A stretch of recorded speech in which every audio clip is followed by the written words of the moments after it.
ଆଜି ପବିତ୍ର ଦୋଳ ପୂର୍ଣ୍ଣିମା ଯେ ଠାକୁର ମାନେ ଆଜି ସମସ୍ତେ ରଙ୍ଗ ଖେଳିବେ। ଆପଣମାନେ ଠାକୁରଙ୍କ ସହିତ ଆଜି ଭଲସେ ରଙ୍ଗ ଖେଳନ୍ତୁ, ନିଜେ ବି ଖେଳନ୍ତୁ, ଠାକୁରଙ୍କୁ ନଗାନ୍ତୁ, ନିଜେ ନଗନ୍ତୁ। ନଗେଇ ସାରି ହୋଲି ଖେଳି ସାରି ଆପଣମାନେ ସମସ୍ତେ ଯାଇକି ଆମର ଯେ ହୋଲି ଖେଳି ସାରି ହୋଲି ଖେଳିବେ। ହୋଲି ଖେଳି ସାରି ଆପଣମାନେ ରଙ୍ଗ ହେଇ ଘରକୁ ଯାଆନ୍ତୁ। ଘରେ ଗାଧୁଆ ପାଧୁଆ କରନ୍ତୁ। କୌଣସି ଗାଡ଼ିଆ ପୋଖରୀ ବା ନଈ ନାଳରେ ନଗାଧୋଇ ଆପଣମାନେ ଘରେ ଗାଧୋଇଲେ ଆପଣଙ୍କର ସୁରକ୍ଷିତ ହେବ। ତେଣୁକରି କୌଣସି ପହଁରା ନ ଜାଣିଥିବା ବ୍ୟକ୍ତି ଯେ ଗାଡ଼ିଆରେ ଯାଇ ଫସି ଯାଉଛନ୍ତି, ଇଏ ହେଇଯାଉଛନ୍ତି, ଯାହାଦ୍ୱାରା ଗୁଡ଼େ ଦୁର୍ଘଟଣା ଘଟୁଛି। ଏ ଦୁର୍ଘଟଣାରୁ ଆପଣମାନେ ଦୂରରେ ରୁହନ୍ତୁ। କୌଣସି ନଳ ନାଳ ନର୍ଦ୍ଦମା କି ଗାଡ଼ିଆ ପୋଖରୀ କି ସମୁଦ୍ର ୟା ପ୍ରତି ସାବଧାନ ରୁହନ୍ତୁ। ଆସନ୍ତାକାଲି ହେଉଛି ଆମର ଏଠି ହୋଲି ଖେଳ, ଯେ କି ଆମର ଦିନକ ପଛୁଆ ହୁଏ ହୋଲି ଖେଳ। ତେଣୁକରି ହୋଲି ଖେଳୁଥିବା ପ୍ରତ୍ୟେକ ବ୍ୟକ୍ତିମାନଙ୍କୁ ମୋର ଅନୁରୋଧ, ସମସ୍ତେ ହୋଲି ଖେଳନ୍ତୁ, ବହୁତ ଏନ୍ଜୟ କରନ୍ତୁ।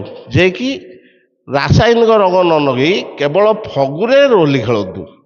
ଫଗୁ ଖେଳୁଥିବା ବ୍ୟକ୍ତି ଫଗୁରେ ହିଁ ରଙ୍ଗାନ୍ତୁ, ଆଉ ଠାକୁରଙ୍କୁ ରଙ୍ଗାନ୍ତୁ, ନିଜେ ରଙ୍ଗେଇ ହୁଅନ୍ତୁ। ଫଗୁ ପକେଇଲେ କୌଣସି ଅସୁବିଧା ନାହିଁ। ଏହାଦ୍ୱାରା ଆମେ ତେଲ ଆଉ ଇଏ ଯେଉଁ ରଙ୍ଗ ବାହାରୁଛି, ଏହାଦ୍ୱାରା ଆମେ ଟିକେ ଦୂରରେ ରହିବା ସବୁଠୁ ଭଲ। ତେଣୁକରି ଆପଣମାନେ ସମସ୍ତଙ୍କ ଅନୁରୋଧ, କୌଣସି ବ୍ୟକ୍ତି ଆପଣମାନେ ଯେମିତିକା ଅଲଗା ରଙ୍ଗ ବ୍ୟବହାର କରନ୍ତୁ ନାହିଁ, କେବଳ ଓନ୍ଲି ଫଗୁ ବ୍ୟବହାର କରନ୍ତୁ। ଆଉ ରଙ୍ଗ ଖେଳନ୍ତୁ। ରଙ୍ଗ ଖେଳି ସାରି ଆପଣମାନେ ସମସ୍ତେ ଏଠିକି ଯାଆନ୍ତୁ ଘରକୁ, ନିଜ ଘରେ ଗାଧାନ୍ତୁ। ନିଜେ ଘରେ ଗାଧେଇ ପାଧେଇ ଆପଣ ସୁରକ୍ଷିତ ରୁହନ୍ତୁ। କୌଣସି ସାଙ୍ଗସାଥି ଡାକିଲା କି ଇଏ ଡାକିଲା କି ସିଏ ଡାକିଲା କାହା ସହିତ ନ ମିଶି ଆପଣ ସିଧା ଘରକୁ ଯାଇ ଘରେ ଗାଧୋଇ ପାଧେଇକିରି ଆପଣମାନେ ସୁରକ୍ଷିତ ରୁହନ୍ତୁ। କି କୌଣସି ନଈ ନାଳ କି ସମୁଦ୍ର କି କୌଣସି ଜାଗାକୁ ଗାଧୋଇ ଯିବା ଦ୍ୱାରା ଆପଣମାନେ ବିପଦରେ ପଡ଼ୁଛନ୍ତି, ୟା ପ୍ରତି ସାବଧାନ ରୁହନ୍ତୁ।